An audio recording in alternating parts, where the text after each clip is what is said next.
السلام عليكم ورحمة الله وبركاته.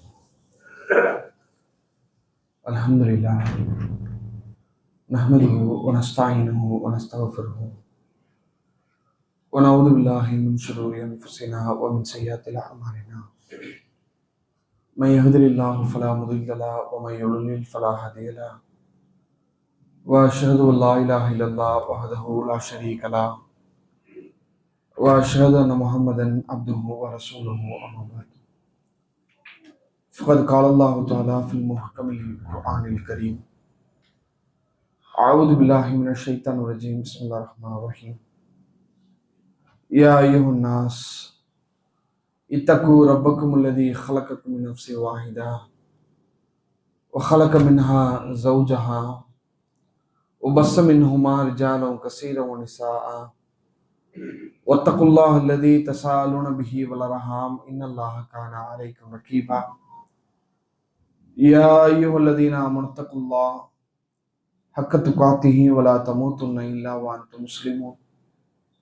يا أيها الذين آمنوا اتقوا الله فقولوا قولا سديدا يصلح لكم أعمالكم ويغفر لكم ذنوبكم ومن يطع الله ورسوله فقد فاز فوزا عظيما. فقال نبينا صلى الله عليه وسلم: إن أصدق الحديث كتاب الله وأحسن الهدي هدي محمد وشر الأمور محدثاتها وكل محدثة بدعة وكل بدعة ضلالة وكل ضلالة في النار. وقال نبينا عائلا: اللهم صل على محمد وعلى آل محمد كما صليت على إبراهيم وعلى آل إبراهيم إنك حميد مجيد. اللهم بارك على محمد وعلى آل محمد كما باركت على إبراهيم وعلى آل إبراهيم إنك حميد مجيد. அளவற்ற அருளாளனும் நிகரில்லா பிறன்புடையனுமாகிய அந்த ஏக இறைவனை போற்றி புகழ்ந்தவனாக ஆரம்பம் செய்கின்றேன். இறைவனால் நம் மீது கடமையாக்கப்பட்ட இந்த ரமலானுடைய மாதத்தில் மேலும் இறைவனால் நம் மீது கடமையாக்கப்பட்ட ஜும்மாவுடைய தொழுகையை குறித்த நேரத்திலே நிறைவேற்ற வேண்டும் என்கிற நல்ல நோக்கத்தில் நாம் எல்லாம் ஒன்றாக குழுமியிருக்கிறோம். கண்ணியத்திற்குரியவர்களே, இறைவனுடைய அருள் பொங்கும் மாதமான ரமலான் மாதத்தை அடைந்து ஏறத்தாழ இன்றோடு இந்த ரமலானுடைய மாதத்தை நாம் நிறைவு செய்ய இருக்கிறோம். இந்த சந்தர்ப்பத்தில் இந்த ரமலானுடைய மாதம் நாம் கவனிக்க வேண்டிய, நாம் கடைபிடிக்க வேண்டிய பல்வேறு விதமான செய்திகளை நம்மிடத்திலே சொல்லிவிட்டு செல்கிறது. பொதுவாக பேசுவதை போல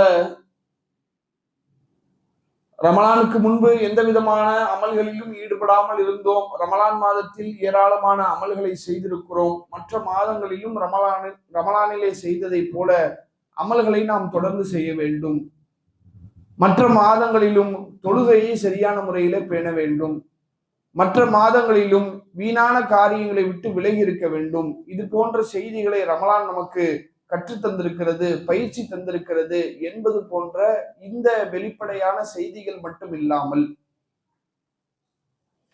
ரமலான் சொல்லக்கூடிய இன்னொரு மிக முக்கியமான ஒரு செய்தி இருக்கிறது. அந்த செய்தியை நாம் கவனிப்போமேயானால், அதை நம்முடைய வாழ்விலே கடைபிடிப்போமேயானால், நாம் நினைத்து கூட பார்த்திராத நிம்மதியான, அமைதியான, மகிழ்ச்சியான ஒரு வாழ்வை வாழ்வதற்கான 100% வழிகாட்டுதலை இந்த ரமலானுடைய மாதம் நமக்கு சொல்லிவிட்டு செல்கிறது. ஆனால் நம்முடைய வாழ்வில் எத்தனையோ பல ரமலான்கள் கடந்து விட்டிருக்கிறது. ஆனால் இந்த ஒரு பாடத்தை, இந்த ஒரு செய்தியை உள்ளார்ந்து நாம் உணர்ந்தோமா என்று தெரியவில்லை. அமல்கள் செய்ய வேண்டும், அமல்களிலே தொடர்ச்சி இருக்க வேண்டும், அதிலே ஆர்வத்தோடு செய்ய வேண்டும் என்பதிலே மாற்று கருத்து இல்லை. ஆனால் அதையும் தாண்டி இந்த ரமலான் நமக்கு சொல்லக்கூடிய மிக முக்கியமான ஒரு செய்தி இருக்கிறது. அந்த செய்தியின் அடி ஆழத்தை நாம் முழுமையாக புரிந்திருப்போமையானால் நம்முடைய ஒட்டுமொத்த உலக வாழ்வையே அது தலைகீழாக மாற்றிவிடும். நினைத்து பார்த்திராத இன்பத்தையும் மகிழ்ச்சியையும் நிம்மதியையும் இந்த உலகத்திலே நாம் அனுபவிப்பதற்கான அனைத்து வாய்ப்புகளையும் வாசல்களையும் நமக்கு திறந்து விடக்கூடிய ஒரு சிறந்த ஒரு செய்தியை இந்த ரமலான் நம்மிடத்திலே சொல்லிவிட்டு செல்கிறது. அது என்ன என்பதைத்தான் நம்ம பார்க்கிறோம். கண்ணியத்திற்குரியவர்களே, இன்றைக்கு மனிதனுடைய வாழ்வு என்பது எப்படி கட்டமைக்கப்பட்டிருக்கிறது என்றால், இன்பத்தாலும் துன்பத்தாலும் சூழப்பட்ட ஒரு வாழ்க்கை. உலகத்தில் எந்த விதமான கவலையும் இவர் அனுபவித்ததே கிடையாது என்று சொல்லக்கூடிய எந்த மனிதனும் கிடையாது. உலகத்தில் இவர் பட்டது போல சிரமம், இவர் பட்டது போல துன்பம், இவருடைய வாழ்க்கையிலே மகிழ்ச்சியே கிடையாது என்று சொல்லக்கூடிய மனிதனும் கிடையாது. எல்லோருடைய வாழ்வையும் இறைவன் எப்படி ஆக்கி வைத்திருக்கிறான் என்றால், இன்பத்தாலும் துன்பத்தாலும் சூழ்ந்த சுழன்றடிக்கக்கூடிய ஒரு சூழ்நிலையைத்தான் அல்லாஹ் ரப்பல் ஆலமீன் எல்லோருடைய வாழ்விலும் ஏற்படுத்தி வைத்திருக்கிறான். அதனுடைய பர்சன்டேஜ் வேணா வித்தியாசப்படலாம். சிலருக்கு 30% கஷ்டம் இருக்கும், சிலருக்கு 50% இருக்கும், சிலருக்கு 60% இருக்கும், சிலருக்கு 20% தான் இருக்கும். இப்படி சதவீதத்தில் வேண்டுமானால் வித்தியாசம் இருக்கலாம். ஆனால் இந்த விதியில் எந்த விதமான மாற்றத்தையும் நீங்க பார்க்க முடியாது. எல்லோருக்கும் அவருடைய சூழல்களுக்கு ஏற்ப, அவரவருடைய அனுபவங்களுக்கு ஏற்ப, அவரவருடைய அறிவுக்கேற்ப கண்டிப்பாக அவருடைய வாழ்வில் இன்பமும் துன்பமும் நிறைந்துதான் இருக்கும். ஆனா இங்கே நாம் கவனிக்க வேண்டிய, நாம் சிந்திக்க வேண்டிய பிரதானமான ஒரு அம்சம் என்னவென்றால், இன்றைக்கு இஸ்லாமிய சமூகம் நாம் சந்தித்துக் கொண்டிருக்கக்கூடிய, நாம் அனுபவித்துக் கொண்டிருக்கக்கூடிய நிலைகளை, நெருக்கடிகளை கொஞ்சம் ரமலான் மாசம்ன்றதால கொஞ்சம் ஃப்ரீயா இருக்கிறோமா என்னன்னு தெரியல. இந்த ரமலானுக்கு முன்பு வரையிலும் இஸ்லாமிய சமூகத்திற்கு தொடர்ச்சியாக நடைபெற்று கொண்டிருக்கக்கூடிய, நடத்தப்பட்டு கொண்டிருக்கக்கூடிய நிகழ்வுகளை எல்லாம் அப்படியே கொஞ்சம் யோசித்து பாருங்கள். நான் கேட்கிறேன், உலக அரங்கிலே, உலக நாடுகள்ல நீங்க எடுத்துக்கொண்டாலும் இஸ்லாமிய சமூகத்திற்கு மிகப்பெரிய நெருக்கடி உலக அளவுல. சரி, இந்திய மட்டத்திலாவது இஸ்லாமியர்கள் நிம்மதியாக இந்தியாவிலே வாழ்கிறார்கள் என்றால் அதுவும் இல்லை. அடுத்தடுத்து சட்டங்கள் ரீதியாக, திட்டங்கள் ரீதியாக, நடவடிக்கை ரீதியாக எந்தெந்த வகையிலெல்லாம் முஸ்லிம்களுடைய உணர்வுகளையும் அவருடைய உரிமைகளையும் பறிக்க முடியுமோ, ஒடுக்க முடியுமோ, அதற்கான அனைத்து வேலைகள் திட்டம் போட்டு ஒன்றன் பின் ஒன்றாக தொடர்ச்சியாக நமக்கு எதிராக தொடுக்கப்பட்டு கொண்டிருக்கிறதே. ஏன் இந்த நிலை? நம்ம வாழ்க்கை கடைசி வரைக்கும் போராட்டம், ஆர்ப்பாட்டம், போராடுவோம் இப்படியே தான் போகணுமா? இந்த தேசத்துல நிம்மதியா நம்மளால வாழ முடியாதா? நம்முடைய வழிபாட்டை சரியான முறையில் நிறைவேற்ற முடியாதா? மார்க்கத்துடைய கடமைகளை நம்மால் ஒழுங்காக கடைபிடிக்க முடியாதா என்று நினைக்கக்கூடிய அளவுக்கு கடும் நெருக்கடி இந்த தேசத்தில் நமக்கு எதிராக கொடுக்கப்பட்டு கொண்டிருக்கிறது. ஏன் இத்தனை நெருக்கடி, ஏன் இத்தனை சிரமங்கள் நமக்கு மட்டும் வருகிறது? யோசித்து பாருங்கள். சரி, ஒட்டுமொத்த சமூகம் அப்படி இருக்குது, சரி ஓகே. தனி மனிதனுடைய வாழ்க்கையிலாவது ஒரு நிம்மதியான, அமைதியான ஒரு வாழ்க்கையை வாழ்ந்து கொண்டிருக்கிறோமா? எவ்வளவு பிரச்சனைகள், எவ்வளவு சிக்கல்கள். வியாபாரத்துல ஒரு பிரச்சனை, அந்த வியாபாரத்துல இருக்கக்கூடிய பிரச்சனையை தீர்த்து சரி செய்து அதிலிருந்து மீண்டு வருவதற்குள்ளே குடும்பத்துல ஒரு பிரச்சனை, அதை முடிச்சுட்டு வெளியே வர்றதுக்குள்ள உடம்புல ஒரு பிரச்சனை, நோய் வந்துருது.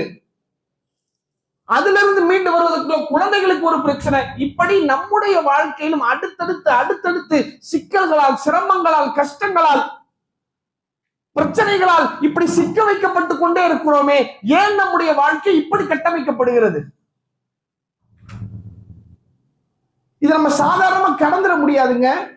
பலர் என்ன நினைக்கிறோம், அது என்ன போய் பண்ண முடியும், அல்லாஹ் சோதிக்கிறான், அல்லாஹ் அவரை சோதனையை கொடுத்து பார்க்கிறான், இறைவன் அவருக்கு கஷ்டத்தை கொடுத்து பார்க்கிறான் என்று நம்ம நினைக்கிறோம். இது அல்லாஹ்வுடைய சோதனை என்று கடந்து விடுகிறோம். சோதனை தான், மாற்று கருத்து இல்லை. ஏன் இப்படி தொடர்ச்சியாக வருகிறது? ஏன் நான் சோதிக்கப்பட்டு கொண்டே இருக்கிறேன்? ஒருவேளை என்னுடைய இறைவன் என்னை சோதித்து நான் சிரமப்படுவதை, நான் கஷ்டப்படுவதை, நான் கண்ணீர் விட்டு அழுவதை பார்த்து ரசிப்பதற்காக அல்லாஹ் எனக்கு சோதனைக்கு மேல் சோதனை கொடுக்கிறானா? பாய் நல்லாதான் இருந்தேன், நல்ல வியாபாரம் பார்த்தேன், நிம்மதியான வியாபாரம், நல்ல குடும்பம், நல்ல குழந்தைகள், ஆரோக்கியமா தான் இருந்தேன். என்ன நடந்துச்சுன்னே தெரியல பாய். என் வாழ்க்கையில் ஏதோ புயல் அடிச்ச மாதிரி அடுத்தடுத்து செஞ்ச வியாபாரமும் போய் வியாபாரத்துக்கு மேல கடனாளியா மாறி, குடும்பத்துல பிரச்சனை, குழந்தைகள்ல பிரச்சனை, என் உடம்புல பிரச்சனை, இப்படி அடுத்தடுத்த பிரச்சனைகளிலே சிக்கல்களிலே சிக்கி தவிக்கிறேனே, இதுல இருந்து எனக்கு ஒரு விடிவு வராதா, நிம்மதி வராதா என்ற ஏக்கத்திலேயும் கவலையிலேயும் என்னுடைய வாழ்க்கை ஓடிக்கொண்டிருக்கிறதே. இப்படிப்பட்ட சூழ்நிலையிலே இதெல்லாம் அல்லாஹ்வுடைய சோதனை தான்பா என்று ஒற்றை வார்த்தையை நாம் கடந்து விட முடியாது. ஏன் என்னுடைய இறைவன் என்னை சோதிக்கிறான்?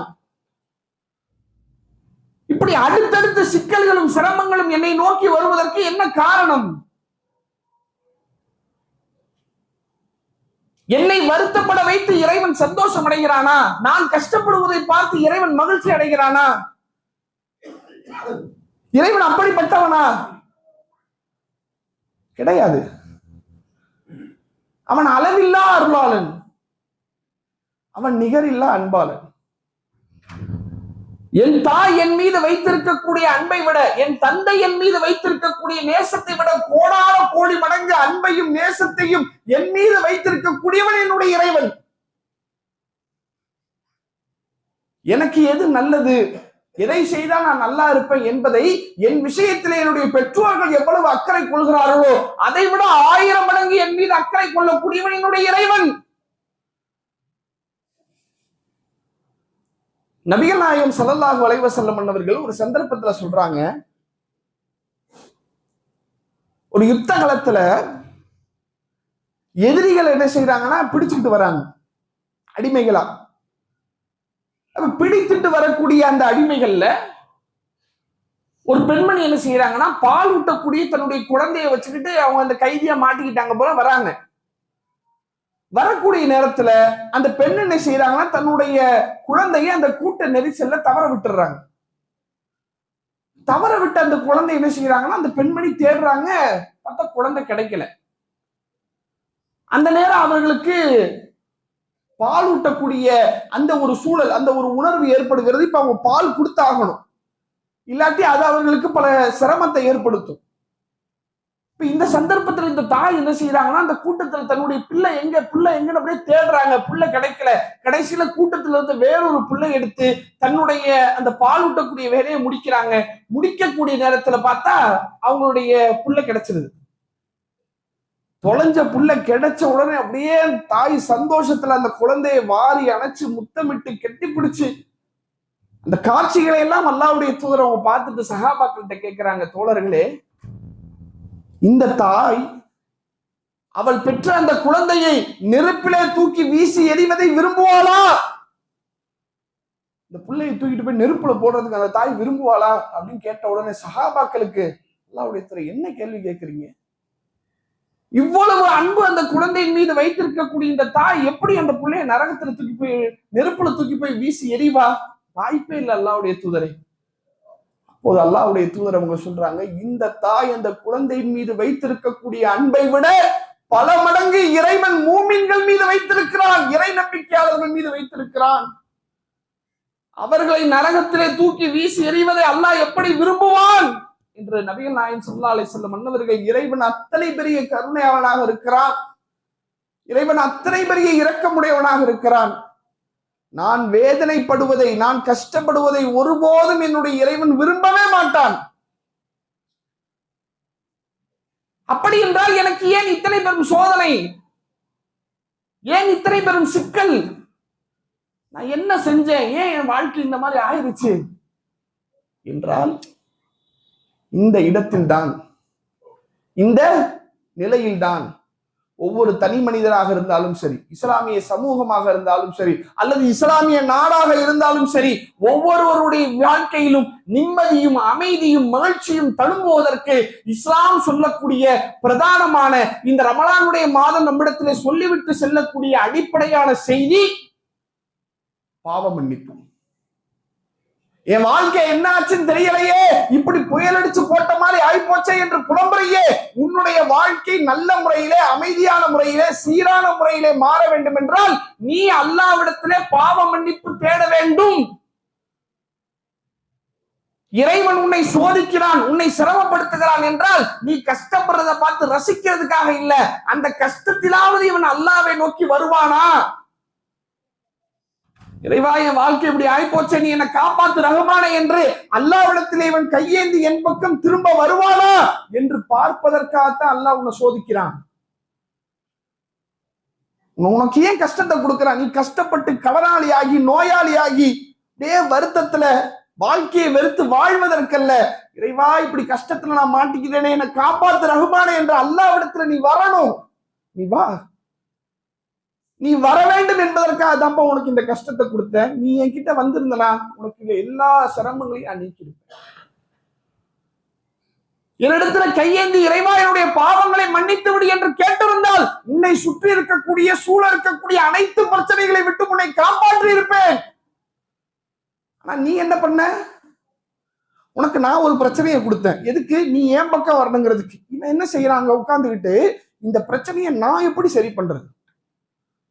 இவன் அறிவை கொண்டு, இவன் திறமையை கொண்டு, இவனுடைய டேலண்ட்டை கொண்டு, இவனுடைய அனுபவத்தை கொண்டு இந்த பிரச்சனையில இருந்து எப்படி வெளியே வர்றது, இவனை வச்சு யோசிக்கிறான். உனக்கு கொடுத்ததே நீ என் கிட்ட வரணுங்கிறதுக்காகத்தான். நீ என்ன செய்யற? அப்பயும் என்கிட்ட வராம என்னால எல்லாம் முடியும், எல்லாத்தையும் நான் சரி பண்ணிடுவேன், கடனாளியா நிக்கிறேன், சிரமத்துல இருக்கிறேன், பொருளாதார நெருக்கடியில இருக்கிறேன், என்ன செய்யறதுன்னு தெரியல, வாப்பா வந்து என்கிட்ட கேளு, நான் உனக்கு தரேங்கிறான் அல்லாஹ். நான் வரமாட்டேன். என்னால இந்த பிரச்சனையை தீர்க்க முடியும். என்ன பண்ணுவ? என்ன செய்ய போற? கடனாளி ஆயிட்டேன், இப்ப யார்கிட்டையும் கடன் கேட்க முடியாது, வேற வழி இல்ல, வட்டிக்கு தான் வாங்கணும், ஒரு லோன் வாங்கிட போறேன். ஒரு பெரிய லோனா வாங்கி இருக்கிற இந்த சின்ன சின்ன எல்லா கடனையும் அடைச்சிட்டு அந்த ஒரு லோன் தானே, அதை கட்டி கடன்ல இருந்து நான் நிம்மதியா வெளியே வந்துட போறேன். கிழிச்ச நீ சாவர வரையில் இந்த வட்டியில தான் இருப்ப. நீ செத்தாலும் இந்த வட்டி உன்னை விட்டு போகாது. உனக்கு சிரமத்தை கொடுத்தது நீ ஏன் பக்கம் வரணுங்கிறதுக்காக. அங்க உட்கார்ந்துட்டு உன் மூளையை, உன் திறமையை நீ பயன்படுத்தினா அந்த பிரச்சனையை விட்டு நீ மீண்டு வந்துடலாம் நினைக்கிறியா? முடியாது, மேலும் நெருக்கடிக்குள்ளாக்குவ. அல்லாஹ் ரப்பல் ஆலமீன் தன்னுடைய திருமலை சொல்லி காட்டுகிறான், ஒமன் ஆரலான் திக்ர், யார் என்னுடைய அறிவுரையை புறக்கணிக்கிறாரோ ஐஷத்தன் லங்கா, அவனுக்கு நெருக்கடியான வாழ்வை நான் ஏற்படுத்துவேன். மறுமை நாளில் அவனை குருடனாக நான் எழுப்புவேன் என்று சொல்கிறான் இறை. நான் ஒண்ணு சொல்றேன், என் பேச்ச கேட்காம நீ ஒண்ணு செஞ்சா உனக்கு பிரச்சனை தீந்துரும் நினைக்கிறியா? மேலும் மேலும் பிரச்சனை ஆகும். என் வாழ்க்கையில இறைவன் கொடுத்தது ஒரு பிரச்சனை தாங்க, ஒரு சோதனை தான். இந்த அடுத்தடுத்து சோதனை வருதுல, அதுக்கு காரணம் யார்? நான் தான் காரணம். நான் பண்ண தப்பு. ஆரம்பத்திலே அல்லாஹ்வின் பக்கம் நான் திரும்பி இருந்தேனா அத்தோட அந்த பிரச்சனையை அல்லாஹ் முடிச்சிருப்பான். நான் என்னால முடியும் நீ நினைக்கிற பாரு, நீ மோதி பாடுற பாத்திரம், நீ என்ன செய்யற நான் பாக்குறேன் என்று அடுத்தடுத்து சிக்கல்களுக்குள்ளே சிக்கி வாழ்க்கையை நாசமாக்கக்கூடிய ஒரு வாழ்வை தான் இன்றைக்கு நம்மில் சிலரோ அல்லது பலரோ வாழ்ந்து கொண்டிருக்கிறோம். சகோதரர்களே, இதிலிருந்து நாம் மீள்வதற்கான ஒரே வழி அல்லாஹ்விடத்திலே பாவம். நான் செய்த தவறுதான், ஏன் என்ன நடந்துச்சுன்னு எனக்கு தெரியல, ஏதோ ஒரு தவறு நான் செய்திருக்கிறேன், என்ன மன்னிச்சிரு ரஹ்மானே என்று அல்லாஹ்விடத்திலே கையேந்துங்கள். அதை தவிர சிறந்த வாய்ப்பு, சிறந்த வழி எதுவும் கிடையாது. ஒவ்வொரு நபிமார்களும் தன்னுடைய சமுதாயத்திற்கு இந்த செய்தியை சொன்னார்கள். யா கௌமி, என் சமுதாயமே, இஸ்தக்ஃபிரு ரப்பக்கும், உங்கள் இறைவனிடத்திலே நீங்கள் பாவ மன்னிப்பு தேடுங்கள், வதூபு இலைஹி, அவன் பக்கம் நீங்கள் மீளுங்கள், யுர்சிலிஸ் ஸமா அலைக்கும் மித்ராரா, உங்கள் மீது வானத்தில் தொடர் மழையை அவன் இறக்குவான், வயஸீதுக்கும் குவத்தன் இலா குவத்திக்கும், உங்களுடைய பலத்திற்கு மேல் பலத்தை அவன் தருவான்.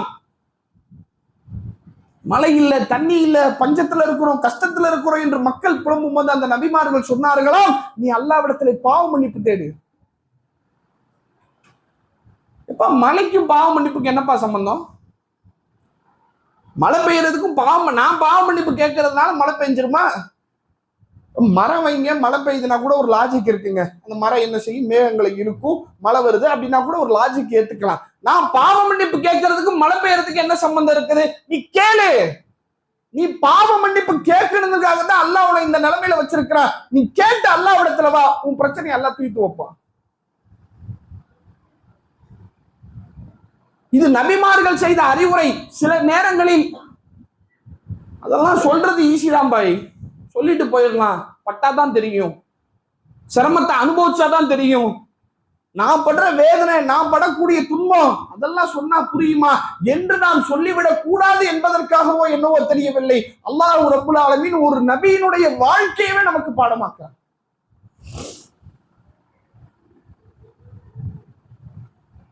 நபி யூனுஸ் அலைஹிஸ்ஸலாத்து வஸ்ஸலாம் என்ன மாதிரியான வரலாறுங்க, சுப்ஹானல்லாஹ். யூனுஸ் நபி தன்னுடைய சமுதாயத்திற்கு பிரச்சாரம் செய்கிறார்கள். பல காலமா பிரச்சாரம் செய்யறாங்க, அந்த மக்கள் ஏத்துக்கல. ஒரு கட்டத்தில் என்ன செய்யறாங்க, கோபப்பட்டு, இறைவா இனி இவங்க திருந்துறதுக்கு வாய்ப்பு இல்ல, நீ என்ன செஞ்சிரு, எல்லாரையும் அழிச்சிரு அப்படின்னு துவா கேட்டுட்டு அந்த ஊரை விட்டு வெளியே போயிடுறாங்க. இது ஷர்த்து.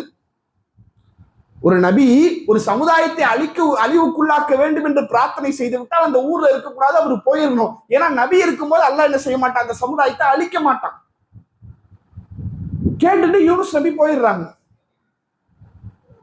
போயிட்டு கொஞ்ச நாள் கழிச்சு என்ன செய்யறாங்கன்னா, யூனுஸ் நபி சரி நம்ம ஊர் என்ன ஆச்சுனோ தெரியல, போய் ஒரு எட்டு பார்த்துட்டு வந்துடலாம் என்று திரும்ப அந்த ஊருக்கு வந்து பாக்குறாங்க.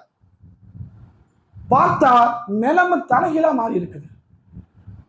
இவங்க என்ன நினைச்சிட்டு போனாங்க, நம்ம துவா கேட்டுட்டோம், அல்லாஹ் அந்த ஊரை அடிச்சு ஒண்ணுமில்லாம ஆக்கிடுவான் என்ற நினைப்புல போயிருக்கிறாங்க. போனவங்க திரும்பி வந்து பார்த்தா ஊரு முன்ன இருந்ததை விட ரொம்ப செழிப்பா இருக்குது. மக்கள்லாம் ரொம்ப சந்தோஷத்துல, நிம்மதியில, மகிழ்ச்சியா இருக்கிறாங்க. இது பார்த்த உடனே யூனுஸ் நபிக்கு ஒண்ணுமே புரியல. என்னடா நம்ம கேட்டது ஒண்ணா இருக்குது, நடந்தது ஒண்ணா இருக்குன்னா அழிக்க தானே கேட்டேன், இவன் சந்தோஷமா இருக்கிறான், ஏதோ தப்பா இருக்குது, என்ன நடந்துச்சுன்னு தெரியலையே என்ற ஒரு குழப்பத்துல, ஒருவேளை நான் அல்லாஹ்விடத்துல பிரார்த்தனை செய்து அல்லாஹ் என்னுடைய பிரார்த்தனை ஏற்றுக்கொள்ளாம போயிட்டானா, நான் அவ்வளவு துர்பாக்கியசாலியா, என்ன நடந்திருக்குது? அந்த யூனுஸ் நபியினுடைய சமுதாயத்திற்கு அல்லாஹ் அழிவினுடைய ரேகைகளை அனுப்பும் போதே அவன் சுதாரிச்சிட்டான். ஓஹோ, யூனுஸ் சொன்னாரே, அவர் சொன்ன மாதிரியே நடக்குதே, ஆகா நம்ம இதுக்கு மேல தாமதிக்க கூடாது என்று உடனடியாக அவன் என்ன செஞ்சான், அல்லாஹ்விடத்துல சரணாகதி அடைஞ்சா, அல்லாஹ் அவங்களை மன்னிச்சு நிம்மதியா கொடுத்துட்டான். இதை யூனுஸ் நபியை வந்து சரியான முறையில உணராம அவங்க என்ன முடிவெடுக்கிறாங்கன்னா, இப்படி நான் அல்லாஹ்ட்ட துவா கேட்டு அல்லாஹ் என் பிரார்த்தனை ஏத்துக்கலையே, ஒரு நபியாக இருந்து நான் எவ்வளவு கஷ்டப்பட்டிருப்பேன், எவ்வளவு பிரச்சாரம் செஞ்சிருப்பேன், என்னுடைய துவாவை இறைவன் ஏத்துக்கலைங்கிற ஒரு கோபத்துல, ஒரு விரக்தியில, ஒரு சொல்ல முடியாத ஒரு உணர்வு என்ன செய்யறாங்கன்னா, யூனுஸ் நபி இனி இந்த ஊர்ல இருக்கக்கூடாது, உடனடியா இந்த ஊரை விட்டு வெளியே போகணும் என்று வேக வேகமா போறாங்க. எங்க? கப்பலை நோக்கி. இந்த ஊருக்குள்ளே இருக்கக்கூடாதுப்பா, வேற எங்கேயாச்சும் நம்ம போயிடலாம் கண்காணாத இடத்துக்கு என்று வேகமாக கப்பலை நோக்கி போறாங்க. அல்லாஹ் குர்ஆன்ல சொல்றான், இது அபக்கைலல் ஃபுல்கி மஷ்ஹூன், அவர் கப்பல் அருகிலே வந்தார், ஆனால் அந்த கப்பல் எப்படி இருந்தது, நிரம்பப்பட்டதாக இருந்தது. கப்பல் எப்படி இருக்குது, ஃபுல்லா இருக்குது. ஃபுல்லா இருந்தவொன்னு என்ன பண்ணிருக்கணும், சரிப்பா கப்பல் ஃபுல்லா இருக்குது, அடுத்த கப்பல் வரட்டும், அதுல நம்ம ஏறி, அப்படித்தானே நம்ம செய்வோம். எங்க நம்ம பஸ் ஸ்டாண்ட்ல நிக்கிறோங்க, ஒரு பஸ் வருது, பார்த்தா ஃபுல்லா இருக்குது, நம்ம என்ன செய்வோம், பஸ் ஃபுல்லா இருக்குது, இதுல போக முடியாது, அடுத்த பஸ் வரட்டும் ஏறி போயிடலாம், அப்படிதான் நினைப்போம். யூனுஸ் நபி என்ன செய்யறாங்கன்னா, ஃபுல்லா இருந்தாலும் பரவாயில்ல, அந்த கப்பல்ல ஏறி எப்படியாவது நான் போயிடுவேன் என்று முண்டி அடிச்சுக்கிட்டு உள்ளக்க போறாங்க. போனா கப்பல் கொஞ்சம் தூரத்துல போன உடனே கப்பலுடைய நிலைமை தடுமாற ஆரம்பிக்குது. அப்போ ஒரு முடிவு எடுக்கிறாங்க, வெயிட் அதிகமாயிருச்சு, யாராவது ஒருத்தரை தூக்கி வெளியே போட்டாதான் முடியும்.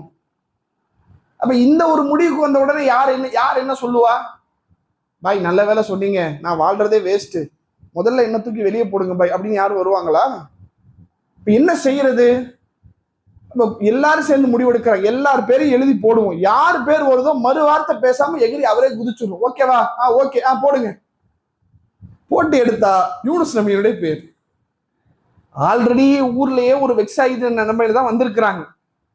இங்க வந்து பார்த்தா கப்பல் கூட்டம், ஏன்டா அடிச்சு புடிச்சு இவ்வளவு கஷ்டப்பட்டு கப்பல்ல ஏறினதுக்கு கடைசியில என்ன கடல்லையாடா தூக்கி போட போறீங்கிற அளவுக்கு அந்த மாதிரியான ஒரு மனநிலை. கடைசியில் என்ன செய்யறாங்க, யூனுஸ் நபியை தூக்கி கடல்லையும் போட்டுறாங்க. சரி, கடல்லையாவது விழுந்தோமே, அங்கேயாவது அப்படியே நீச்சல் அடிச்சு தப்பிக்க முடியுமான்னு கேட்டா அதுவும் இல்ல. அந்த இடத்துல ஒரு மீன் வந்து என்ன செஞ்சிருது, யூனுஸ் நபியை முழுங்கிறது. அல்லாஹ் ரப்புல் ஆலமீன் யூனுஸ் நபியினுடைய இந்த நிலைமையை பத்தி இறைவன் தன்னுடைய திருமலை சொல்லி காட்டுகிறான். இந்த மீனுடையவரை பத்தி நீ அந்த மக்களுக்கு சொல்ல வேண்டாமா?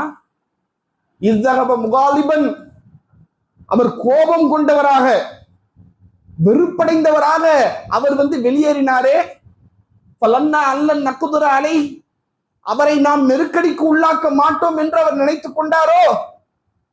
அவர் அப்படியே ஒண்ணு செய்யாம உற்றுவனை அவர் நினைச்சுக்கிட்டு ஏற்கனவே வெக்ஸ் ஆயிருக்காரு. மேலும் மேலும் மேலும் மேலும் சிரமம். கப்பலுக்கு போறாங்க, கப்பல்ல ஒரு நெருக்கடி, அதை தாண்டி கப்பல்ல ஏறி போறாங்க, தூக்கி போடக்கூடிய ஒரு நெருக்கடி, அதுல இருந்து போய் பார்த்தா மீன் வைத்துக்குள் மேலும் மேலும் நெருக்கடி. இப்படிப்பட்ட ஒரு நெருக்கடிக்கு அவரை நாம் ஏற்படுத்தினோம். இருள்களில் இருந்து கொண்டு இந்த மாதிரியான ஒரு நெருக்கடியிலே, இந்த மாதிரியான ஒரு சூழ்நிலையிலே யூனுஸ் நபி அவர்கள் செய்த செயல் என்ன? நான் வாழவே தகுதியற்றவன் என்ற முடிவுக்கு வந்தாங்களா? ஏன் இப்படி நெருக்கடி வருது, அடுத்தடுத்த அடிகள் விழுவதை என்ன காரணம் என்பதை யூனுஸ் நபி ரியலைஸ் பண்றாங்க. இப்ப என்ன நடந்துச்சு, ஏன் இந்த மாதிரி நடக்குது ரியலைஸ் பண்ணி நிதானத்துக்கு வந்து யூனுஸ் நபி ஒரு முடிவு எடுக்கிறாங்க. லா இலாஹ இல்லா அன்த சுபஹானக இன்னி குன்து மினல் ஸாலிமீன். இறைவா, உன்னை தவிர யாரும் வணக்கத்திற்குரியவன் இல்லை, நீ பரிசுத்தமானவன், நான் தான் இறைவா பாவி, நான் தான் அநியாயம் செய்தவன், பெரிய அநியாயம் செஞ்சுட்ட ரப்பே, என்ன மன்னிச்சிடுறா என்று அல்லாஹ்விடத்திலே கையேந்துகிறார். நியாயமா பார்த்தா யூனுஸ் நபி மீன் வயிற்றுக்குள்ள மாட்டி இருக்கிறாங்க. இந்த நேரத்துல யூனுஸ் நபி அல்லாஹ்விடத்திலே துவா கேட்கிறதா இருந்தாலும் என்ன துவா கேட்டிருக்கணும்? நியாயப்படி அறிவா யோசிச்சா, எதுக்குள்ள இருக்குன்னு தெரியலப்பா, இறைவா எப்படியாவது காப்பாத்திரு, போற போக்கு பார்த்தா இதுக்குள்ளே நான் மௌத்தா போயிடுவோம் போல தெரியுது, இறைவா என்ன எப்படியாவது இந்த மீன் வயிற்றுல இப்படிதானே துவா கேட்டிருக்கணும். ஆனா யூனுஸ் நபி என்ன கேட்கிறாங்க? இறைவா, நான் அநியாயம் செஞ்சுட்டேன், என்னை மன்னிச்சிரு, நான் பெரும் அநியாயம் செய்து விட்டேன், என்னை மன்னித்து விடு என்று கேட்கிறார்கள். அல்லாஹ் சொல்கிறான், ஃபஸ்தஜப்னா லஹு, அவருக்கு நாம் பதில் அளித்தோம், வநஜ்ஜைனாஹு மினல் கம், இருள்களில் இருந்து அவரை நாம் காப்பாற்றினோம், வகஸாலிக நுன்ஜில் முஃமினீன், இப்படித்தான் ஈமான் கொண்டவர்களையும் நாம் காப்பாற்றுவோம், இறை நம்பிக்கையாளர்களுக்கு நாம் உதவி செய்வோம் என்று இறைவன் சொல்கிறான். இது யூனுஸ் நபிக்கு மட்டும் இல்லப்பா, நீ இந்த மாதிரி சிரமத்தில இருந்து என்னிடத்துல கேட்டால் உனக்கும் நான் உதவி செய்வேன். உன் வாழ்க்கையிலே அடுத்தடுத்த அடிகள் விழுகிறதா, நிலைமைகள் தடுமாறுகிறதா, சிந்தனைகள் சிதறுகிறதா, என்னடா வாழ்க்கை என்கிற வெறுப்பு வருகிறதா, நீ அல்லாஹ்விடத்துல கையேந்து, உன் பாவத்திற்கு அல்லாஹ்விடத்திலே பாவ மன்னிப்பு கேளு, உன்னுடைய வாழ்வை நான் சீராக்குகிறேன், சரியாக்குகிறேன் என்று இறைவன் சொல்கிறான். இந்த பயிற்சியை, இந்த செய்தியை இந்த ரமலான் நமக்கு எவ்வளவு ஆழமாக சொல்கிறது. ரமலானுடைய மாதத்தின் கடைசி 10 நாட்களில் நீங்கள் செய்ய வேண்டிய அமல்களில் பிரதானமானது பாவ மன்னிப்பு. அல்லாஹ்வுடைய தூதரவர்கள் சொன்னார்கள், ரஜுலுன், ஒரு மனிதர், தஹல அலைஹி ரமலான், ரமலானுடைய மாதத்தை அடைந்து, சும்மன் சலக கபல யுகுஃபர லஹு, அவருடைய பாவங்கள் மன்னிக்கப்படாத நிலைமையிலே ரமலான் அவரை கடந்து செல்லுமையானால் அவர் அழிந்து நாசமாய் போகட்டும் என்று ஜிப்ரீல் சொன்னார். அதற்குத்தான் நான் ஆமீன் என்று சொன்னேன். நீ படைத்த இறைவனிடத்தில் இந்த ரமலானை பயன்படுத்தி பாவ மன்னிப்பு தேடு, அதற்கான பயிற்சி இந்த ரமலான் நமக்கு தந்திருக்கிறது. இந்த பாவ மன்னிப்பை என்னுடைய வாழ்நாள் முழுவதும் நான் இறைவனிடத்தில் தேடிக்கொண்டே இருப்பேனேயானால் என்னுடைய வாழ்வில் நான் சந்திக்கக்கூடிய அனைத்து சிரமங்களை விட்டு, அனைத்து கஷ்டங்களை விட்டு இறைவன் என்னை நீக்கி நிம்மதியான அமைதியான ஒரு வாழ்வை தருவதாக எல்லாம் உள்ள இறைவன் சொல்கிறான். அப்படிப்பட்ட நிம்மதியான வாழ்வை இறைவன் நம் அனைவருக்கும் தர வேண்டும் என்று சொல்லி என்னுடைய முதல் உரை